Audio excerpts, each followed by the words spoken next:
Picture this. It's early 2026, and if you're a Wall Street investor, you're waking up feeling pretty darn optimistic, right? Everyone is just waiting for the Federal Reserve to finally cut interest rates and let the economy absolutely fly. But snap forward to June 2026. The reality? Yeah, it's totally different. Instead of that smooth landing and those sweet rate cuts we all wanted, we are suddenly staring down the barrel of three impending rate hikes. Welcome to today's Explainer. We're going to dive into the source material behind one of the most abrupt, whiplash-inducing financial pivots in recent memory. For months, the market was basically singing in perfect harmony. Rates are coming down. But Bank of America, they just completely flipped the script. They dropped a bombshell June 2026 forecast that is literally rattling global markets to their absolute core right now. We're going to use the data straight from their analysis to figure out exactly why this is happening and what it actually means for everything from the global economy down to your personal bank account. Okay, let's take a quick look at our roadmap. We'll start with the big rate shock, demystify how the machine works, and ask why raise rates now. Then we'll track the global chain reaction, bring it home to the impact on your wallets, and finally look at the risks of an overshoot. All right, Section 1, the big rate shock, a dramatic pivot in June 2026. Now, what's wild here is that this wasn't just some tiny tweak to a financial model. This was a massive reversal that sent absolute shockwaves across trading desks everywhere. Bank of America is actually forecasting 3 rapid back-to-back quarter-point rate hikes coming at us in September, October, and December of 2026. It is a relentless pace. It totally caught the markets off guard, and it sends a very loud signal. The inflation fight? Yeah, it is far from over. To really grasp the whiplash here, let's trace this timeline. Back in early 2026, Wall Street and the futures markets were universally optimistic, gearing up for rate cuts. Then, we hit the June Fed meeting. They held rates steady at the 3.50 to 3.75% range. But, quietly, 9 out of 19 policymakers updated their projections to hint at a hike. And then, boom, June 22nd, 2026. Bank of America drops the hammer, officially predicting a rapid climb that would drag rates up to a punishing 4.25 to 4.50% range by the end of the year. Moving right along to Section 2, how the machine works. Demystifying Federal Reserve policy. Let's just do a super quick refresher on the gears turning behind the scenes here. Everything starts with the benchmark rate. That's the baseline federal funds rate that commercial banks charge each other for overnight loans. You can really think of it as the master lever for the entire financial system, because when the central bank pulls this lever, they are fundamentally altering the cost of money itself. And when the Fed yanks that lever in step 1, it sets off an immediate domino effect. Step 2, commercial banks definitely don't just absorb that extra cost. No way, they pass it right along by raising public consumer rates, so your credit cards and mortgages. Then step 3, because borrowing suddenly costs a lot more, people buy fewer houses, they buy fewer cars, and businesses basically hit pause on their expansion plans. The end result? The whole economy slows down. It's a highly deliberate braking mechanism.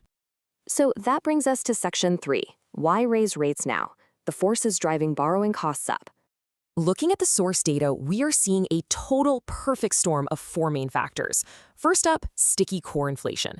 Core inflation, which strips out those bouncy food and energy prices, is stubbornly sitting at 3.5%. That is uncomfortably high above the Fed's 2% target. Second, there's a new regime in town with Fed Chair Kevin Warsh, and he's known for taking a very strict approach. Third, we are dealing with global supply shocks and trade tariffs that are just jacking up the cost of raw materials and shipping. And finally, resilient job growth. Now, strong employment is normally a great thing, but right now it means consumers are still out there spending heavily, which just keeps putting upward pressure on those sticky prices. To really wrap our heads around this shift, we got to look at the human element steering the ship right now. New Fed Chair Kevin Warsh has made his stance crystal clear. I mean, his words are literally impossible to misinterpret. Price stability is paramount. That's not just polite central bank jargon. That's a flat-out declaration. Warsh's public statements signal a really harsh, uncompromising fight against inflation.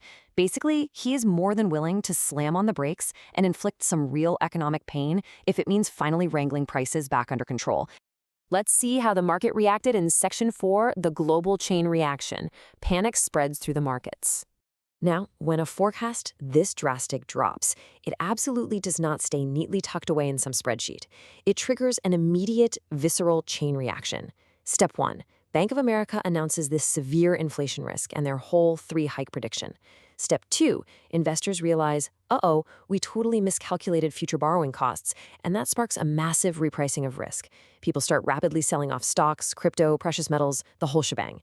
Step 3. Because money is now expected to be more expensive, government bond yields spike to compete, and the US dollar surges against foreign currencies. And finally, Step 4.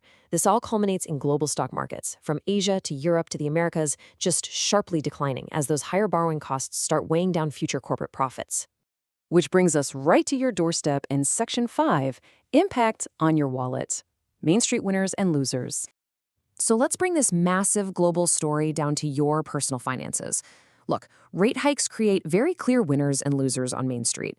If you're carrying a balance on a variable rate credit card or maybe looking for a personal loan, your interest costs are absolutely going up. For mortgages, new buyers are staring at significantly higher monthly payments.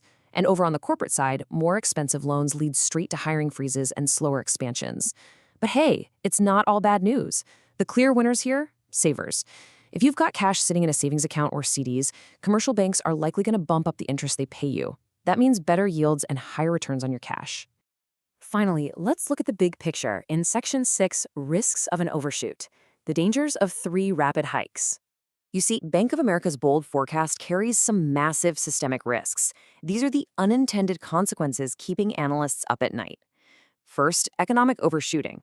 Slamming on the brakes 3 times in quick succession risks stalling the economic engine entirely, potentially triggering an unintended recession and driving up unemployment.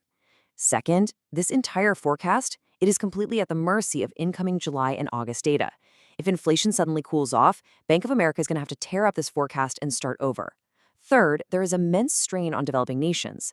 A surging US dollar makes their dollar-denominated debt cripplingly expensive to pay back, which risks sparking international instability. And finally, rapid, jarring changes in expectations cause market panic, which can destroy consumer confidence and wipe out household wealth in the blink of an eye.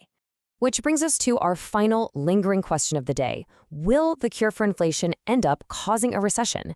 It is literally the ultimate macroeconomic tightrope walk. The Federal Reserve is trying so hard to stamp out that stubborn 3.5% inflation, but by raising rates this aggressively to do it, they might just push the entire global economy right over the edge. Thank you so much for joining me for this explainer. Keep an eye on the data, keep analyzing these trends, and most importantly, keep learning.